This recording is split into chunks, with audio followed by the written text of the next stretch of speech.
Doctor Aafia Siddiqui की रिहाई का मुतालबा तकरीबन 2 अशरों से जारी है। 2 डेकेड्स हैं, 2 दहाइयां गुजर गई हैं, लेकिन अभी तक डॉक्टर आफिया सिद्दीकी की रिहाई से मुताल्लिक कोई कुछ नहीं कर सका। ना इमरान खान हुकूमत में कुछ हुआ, इमरान खान साहब ने सबसे ज्यादा मायूस किया, इसलिए सबसे ज्यादा उम्मीद उनसे थी। ना मुशर्रफ दौर के अंदर कुछ हो सका और ना ही पाकिस्तान मुस्लिम लीग नून की हुकूमत, यानी हुकूमतें आती और जाती रहीं। एक ठंडी हवा का झोंका जरूर आया है, क्योंकि डॉक्टर फौजिया सिद्दीकी जो तने तनहा डॉक्टर आफिया सिद्दीकी का मुकदमा लड़ रही थी, उन्हें अपनी बहन की एक झलक देखने का मौका मिल गया। डॉक्टर फौजिया सिद्दीकी उनसे मुलाकात करके ये बताती हैं कि उनके सामने के दांत मौजूद नहीं हैं।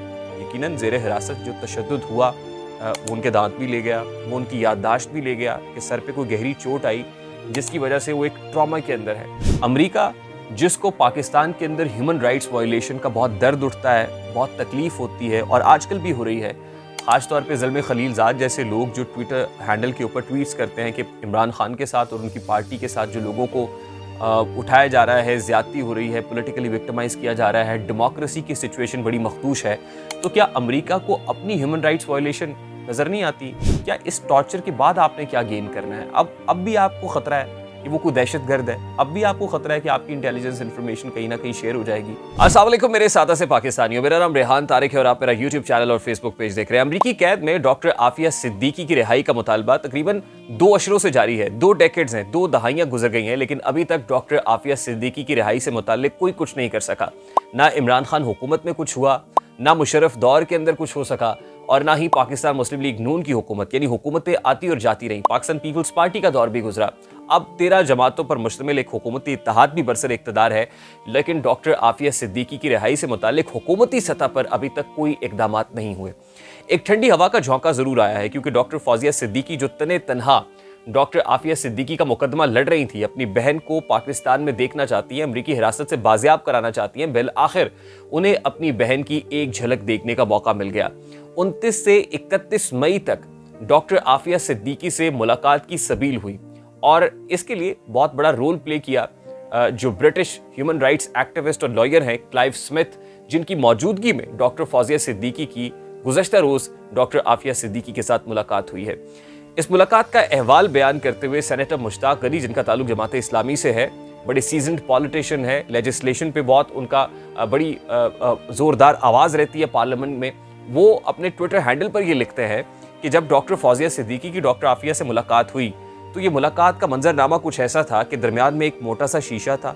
इस शीशे के अक्रॉस डॉक्टर आफिया सिद्दीकी बैठी हुई थी, जो बहन 2 अशरों के बाद यानी 2 दहाइयों के बाद अपनी बहन से मुलाकात कर रही है, जिसकी बाजियाबी का मुकदमा वो 2 अशरों से लड़ रही है। जब उसने उसको देखा होगा तो फरते जज्बात में जी किया होगा कि अपनी बहन को गले से लगाए, उसका कर्ब, उसका दुख महसूस कर सके कि वो किस कर्ब से गुजर रही है, लेकिन ऐसा करने की सहूलत वहाँ मुयस्सर नहीं थी। वो अपनी बहन को दिखा सके कि उसके बच्चे किस हालत में है, उसकी माँ कहाँ है जो अब इस दारे फानी से कूच कर गई है, लेकिन डॉक्टर आफिया सिद्दीकी को क्या मालूम और ना ही उनको बताया गया होगा, क्योंकि ऑलरेडी डॉक्टर आफिया सिद्दीकी जो कुछ फेस कर रही हैं, उनकी जो मेमोरी है वो 2003 में अभी तक स्टक हुई है। बिल्कुल वही मंजर उनके बच्चों का, उनकी माँ का डॉक्टर फौजिया सिद्दीकी बताती है कि अभी तक ताज़ा है। लेकिन जाहिर है 2003 के बाद अब वो बच्चे भी बड़े हो गए होंगे, 20 साल का अरसा गुजर गया है, वो वालदा जिनको वो याद करती हैं वो भी इस जहाने फ़ानी से कूच कर चुकी हैं, अब दुनिया में नहीं है। लेकिन डॉक्टर आफिया सिद्दीकी किस हाल में है? डॉक्टर फौजिया सिद्दीकी उनसे मुलाकात करके ये बताती हैं कि उनके सामने के दांत मौजूद नहीं हैं। यकीनन ज़ेरे हिरासत जो तशद्दुद हुआ, वो उनके दांत भी ले गया, वो उनकी याददाश्त भी ले गया कि सर पे कोई गहरी चोट आई जिसकी वजह से वो एक ट्रॉमा के अंदर है, एक ऐसी सिचुएशन से दो चार है कि जिसमें वो उस वक्त तक का मंजरनामा तो याद रखती हैं जो 2003 में हुआ, लेकिन 2003 के बाद क्या कुछ हुआ, कैसे हुआ, वो सब उनको याद नहीं है। अब ये मुलाकात क्लाइव स्मिथ की मौजूदगी में हुई। सेनेटर मुश्ताक अली ये लिखते हैं कि आज के रोज़ यानी 31 को उनकी भी मुलाकात डॉक्टर आफिया सिद्दीकी के साथ स्केड्यूल्ड है, क्योंकि ये 29 से 31 के 3 रोज़ दिए गए थे और इस्लामाबाद हाई कोर्ट ने जब इस्तफसार किया था तो उनको एडिशनल एडवोकेट जनरल की तरफ से ये बताया गया था कि डॉक्टर आफिया सिद्दीकी को 9 मई 2023 को एक वीज़ा जारी कर दिया गया था। ये 5 साल का मल्टीपल वीज़ा था और ये सहूलत इसलिए दी गई थी कि वो जाए और अपनी बहन से जाके मुलाकात कर सके और उनकी बाजियाबी के लिए जो कोशिशें हैं आलमी सतह के ऊपर अमेरिका के साथ इस मुकदमे को उठाया जा सके। अब क्लाइव स्मिथ जो ब्रिटिश ह्यूमन राइट्स एक्टिविस्ट और लॉयर हैं जो इस मामले को टेकअप किए हुए हैं, आज से पहले 20 साल ग्वांतानामो बे के अंदर कैद रहने वाले 2 पाकिस्तानी भाइयों की रिहाई के लिए उन्होंने कोशिश की और वो भी बिलाखिर पाकिस्तान पहुंच गए हैं। गुलाम अहमद रब्बानी और अब्दुल रहीम अहमद रब्बानी नामी 2 भाई हैं जो क्लाइव स्मिथ की सहूलत के साथ या उनकी कोशिशों से पाकिस्तान पहुंचे। और क्लाइव स्मिथ ये लिखते हैं कि अब उनका अगला टारगेट डॉक्टर आफिया सिद्दीकी की बाजियाबी है। अब डॉक्टर आफिया सिद्दीकी की बाजियाबी को लेके अब तक क्या कोशिशें हो रही हैं और क्या कोशिशें हो सकती हैं, इस पर तो बात करेंगे। लेकिन ये सारा मामला है क्या? ये मामला शुरू होता है 2003 में। 2003 में उस वक्त जब कराची शहर कायद से डॉक्टर आफिया सिद्दीकी अपने बच्चों के हमरा लापता हो जाती हैं। 5 साल तक उनकी कोई खैर खबर नहीं होती कि डॉक्टर आफिया सिद्दीकी को जमीन निगल गई या आसमान खा गया। 2008 में अमरीकी खबररसा एजेंसी ये बताती है कि एक खातून को अफगानिस्तान के शहर गजनी से गिरफ्तार किया गया है। 2008 में ये खबर आती है कि डॉक्टर आफिया सिद्दीकी को अफगानिस्तान से अमरीकियों ने हिरासत में लिया था। 2010 में एक मुकदमा कायम होता है और उस मुकदमे के अंदर जो दफात लगाई जाती हैं या जो चार्जशीट पेश की जाती है वो ये है कि जिस वक्त इनको हिरासत में रखा गया तो इन्होंने अमरीकी फौजी से बंदूक छीन के अमरीकी फौजी की तरफ तानी और उसको कत्ल करने की कोशिश की। यानी ये मुकदमा इक़दाम कत्ल का भी है और उसके साथ साथ 6 मुकदमात और हैं। टोटल मजमूई तौर पर 7 मुकदमात के अंदर डॉक्टर आफिया सिद्दीकी को चार्जशीट किया गया और अमेरिका की जो विफाकी अदालत है उसने डॉक्टर आफिया सिद्दीकी को 86 साल की कैद सुना दी। यानी इस मुकदमे में डॉक्टर आफिया सिद्दीकी को जो है वो कॉन्विक्ट किया गया और 86 साल की कैद सुनाई गई। जो इनके वकील थे उन्होंने कहा कि इस कैद को 12 साल के अंदर तब्दील कर दिया जाए, लेकिन जाहिर है इस्तगासा बड़ा स्ट्रॉन्ग था और प्रोसिक्यूशन ने बड़ी एफर्ट की और 86 ईयर्स की कैद डॉक्टर आफिया सिद्दीकी को सुना दी गई। यानी इस वक्त वो टेक्सास के अंदर जब मौजूद है, टेक्सास की एक ऐसी जेल के अंदर जहाँ पर ऐसे लोगों को रखा जाता है जिनकी जहनी हालत दुरुस्त नहीं होती है, जिस्मानी तौर पर वो ठीक नहीं होते, वहाँ उनको इंटेंसिव केयर के अंदर रखा जाता है, डॉक्टर्स उनको चेकअप करते हैं और वैसे ही कुछ और जो क्रिमिनल्स हैं, कॉन्विक्टेड लोग हैं, उनको वहाँ रखा जाता है। तो डॉक्टर आफिया सिद्दीकी भी टेक्सास की उस जेल के अंदर अमरीकी हिरासत के अंदर 86 साल की कैद काट रही हैं। अब डॉक्टर आफिया सिद्दीकी से मुतालिक जो लीगल फ्रेटर्निटी है वो ये बताती है कि ये केस को इतना स्ट्रॉन्ग नहीं है, ये केस आसानी से यानी इसके अंदर एक्विटल हो सकता है। वो इसलिए कि ग्वांतानामो बे के अंदर भी बहुत सारे कैदी जो बड़े बड़े सीरियस थे, हीनियस क्राइम्स के अंदर मुलव्विस थे, उनको अमेरिका ने छोड़ दिया या उनका जो मुख्तलिफ ममालिक के साथ तबादला है कैदियों का, उस चक्कर में उनको दे दिया गया। लेकिन आफिया सिद्दीकी अभी तक उस हवाले से कोई काम नहीं हो सका।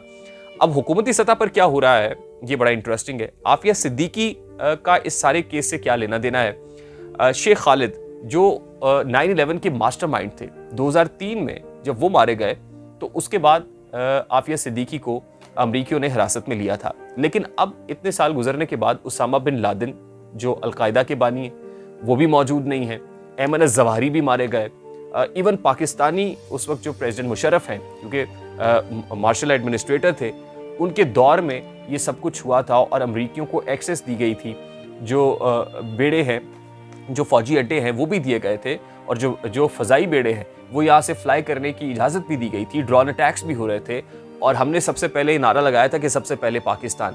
उस दौर के अंदर ही लाल मस्जिद के ऊपर भी जो कुछ हुआ, ऑपरेशन हुआ, अमरीकियों को एक सेफ पैसेज भी दिया गया। दहशतगर्दों की इस जंग में पाकिस्तान सफ बसफ चल रहा था। फिर उसके बाद हमने देखा कि अमरीकियों ने पाकिस्तान को दहशतगर्दी से लड़ने के लिए बहुत सारे पैसे भी दिए और हमने ये कहा कि चंद खनकते हुए सिक्कों की झनकार के ऊपर हम बिक गए।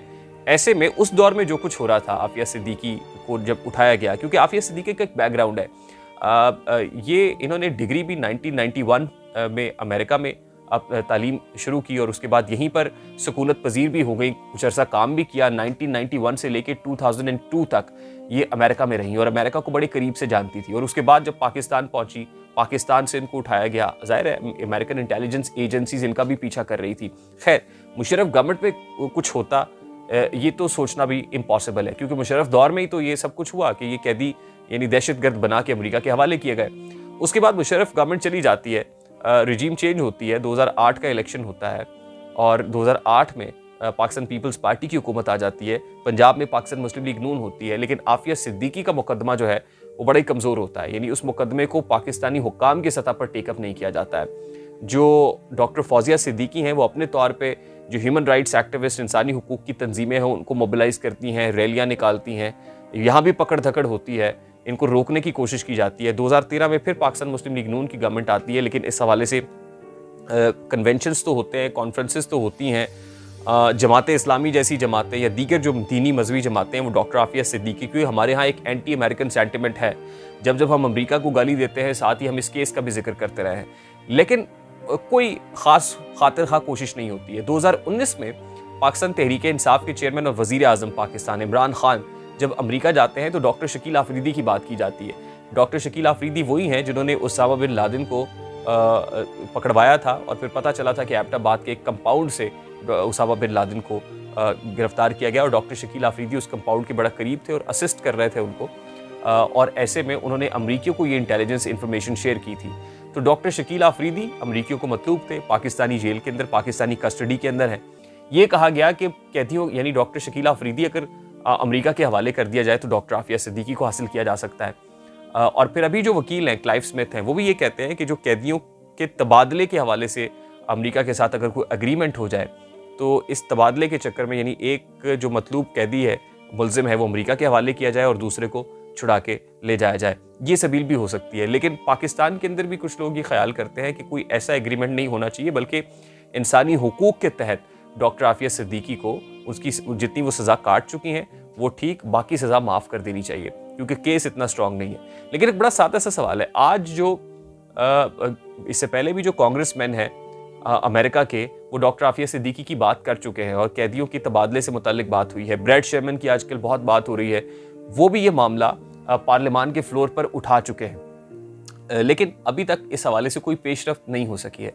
अमेरिका जिसको पाकिस्तान के अंदर ह्यूमन राइट्स वायलेशन का बहुत दर्द उठता है, बहुत तकलीफ होती है और आजकल भी हो रही है, ख़ास तौर पे ज़ल्मे खलीलज़ाद जैसे लोग जो ट्विटर हैंडल के ऊपर ट्वीट्स करते हैं कि इमरान खान के साथ और उनकी पार्टी के साथ जो लोगों को उठाया जा रहा है, ज़्यादती हो रही है, पॉलिटिकली विक्टिमाइज़ किया जा रहा है, डेमोक्रेसी की सिचुएशन बड़ी मखदूश है, तो क्या अमेरिका को अपनी ह्यूमन राइट्स वायलेशन नज़र नहीं आती? यानी बहरुल काहिल के साहिल पे चंद मुर्गाबियाँ मरती हैं तो अमेरिका में अमन के ठेकेदारों की गैरत और हमीयत जागती है, लेकिन आफिया सिद्दीकी जो जेल के अंदर पड़ी बेचारी, जो इतना इंपॉर्टेंट, इतना अच्छा ब्रिलियंट माइंड था, जो एक पढ़ी लिखी खातून थी, उसके साथ आपने जो कुछ किया इन 2 अशरों के अंदर कि जहनी तौर पे उसको बिल्कुल मफलूज कर दिया है, पैरालाइज कर दिया है, उसकी जो जिस्मानी हालत है वो देख के काबिल रहम हालत महसूस होती है, जहनी हालत काबिल रहम है।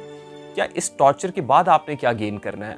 अब भी आपको ख़तरा है कि वो कोई दहशतगर्द है, अब भी आपको ख़तरा है कि आपकी इंटेलिजेंस इन्फॉर्मेशन कहीं ना कहीं शेयर हो जाएगी, या सिर्फ ये कि आपके एक फ़ौजी जो है उसके ऊपर उसने बंदूक तान ली, ये भी आपने एक मुकदमा बनाया हुआ है कि, और वो जो ये कहती हैं वो यही कहती हैं कि जिस जगह पे उनको मुंतकिल किया जा रहा था सिर्फ बचने के लिए, एस्केप ढूंढने के लिए वो वहाँ से भागी थी। अगर ऐसा कुछ था भी तो ये केस को इतना स्ट्रॉन्ग, ऐसा कोई तगड़ा केस तो नहीं है कि आप 2 अशरों तक एक खातून को इस तरह से जबरी तौर पर हिरासत में रखें और उसके ऊपर ऐसा इंसानियत सोच सलूक करें कि उसकी हालत ही बिगड़ जाए। तो यकीनन यहाँ पे इंसानी हुकूक की तंजीमें क्यों नहीं जागती हैं? ये यहाँ पे ये ह्यूमन राइट्स वायलेशन आपको दिखाई क्यों नहीं देती है? ह्यूमन राइट्स वायलेशन किसी भी मुल्क, दूसरे मुल्क के अंदर इंटरफेयर करने के लिए, मुदाखलत करने के लिए, वहाँ अपनी मर्जी के फैसले कराने के लिए क्यों होती है? और अमेरिका का एक हिस्ट्री रही है, अभी भी बहुत सारे ऐसे ममालिक हैं जहाँ पे ह्यूमन राइट्स वायलेशन के नाम पर ही अमेरिका ने नकब लगाया है और उसमें घुस के खुद ह्यूमन राइट्स वायलेशन की है। क्या अफगानिस्तान को खंडरिस्तान में तब्दील नहीं किया गया? क्या इराक को पत्थर के ज़माने में नहीं लाया गया? क्या अबू गुरैब और ग्वांतानामो बे जेल के कैदी चीख कर नहीं बता रहे हैं कि अमेरिका है जो ह्यूमन राइट्स वायलेशन करता है, अमेरिका है जो टॉर्चर सेल्स बनाता है, जो लोगों को उठा के ऐसी जगहों पर डालता है जहाँ पर उनके गलों में कुत्तों के पट्टे पहनाए जाते हैं? क्या ये इंसानियत सोच सलूक नहीं है? तो ये मेरा ख्याल है कि बहुत ऐसी इंपॉर्टेंट चीज़ है जो पाकिस्तानी हुक्काम को टेकअप करनी पड़ेगी सफारती सतह के ऊपर, डिप्लोमेटिक लेवल के ऊपर। अमेरिका से हमेशा अगर हम इसी तरह झुक के बिच के ही बात करते रहेंगे तो कौम की बेटी डॉक्टर आफिया सिद्दीकी को रिलीज़ नहीं करा पाएंगे। This is the high time कि अब जब एक रिलीफ मिला है, मुलाकात की सबील हुई है, तो ऐसे में ही वो जो लॉयर काम कर रहा है वहाँ पे, उसको वो भी ये कह रहा है कि अगर डिप्लोमेटिकली पाकिस्तानी हुकाम उसकी मदद करें किसी एग्रीमेंट के लिए तो हम किसी ऐसे एग्रीमेंट पे पहुंच सकते हैं। और बताया जा रहा है कि वज़ीर आज़म शहबाज शरीफ ने भी दफ्तर खारजा के लोगों से कहा है कि इस हवाले से कोई काम करे, लेकिन कोई कंक्रीट स्टेप अगर हम लेंगे डिप्लोमेटिक लेवल पे, अगर कोई ऐसा जो शेयरिंग के हवाले से, कैदियों के तबादले के हवाले से एग्रीमेंट हो जाता है तो मेरा ख्याल है इसमें कोई मुज़ायका नहीं है। और अगर वो डॉक्टर आफिया सिद्दीकी यहाँ पहुँच जाती हैं, उसका मेडिकल ट्रीटमेंट भी यहाँ पर किया जाता है, बच्चों से मुलाकात करा दी जाती है, अपनी फैमिली में आ जाती हैं, तो इससे बड़ी इंसानी हमदर्दी क्या होगी। और इंसानी हमदर्दी, क्योंकि ये तो एक एडमिटेड फैक्ट है कि नफ़रत जुर्म से होती है, इंसान से नहीं होती। मुझे रेहान तारी को इजाज़त दीजिए, अपना बहुत सारा ख्याल रखिएगा। अस्सलाम वालेकुम।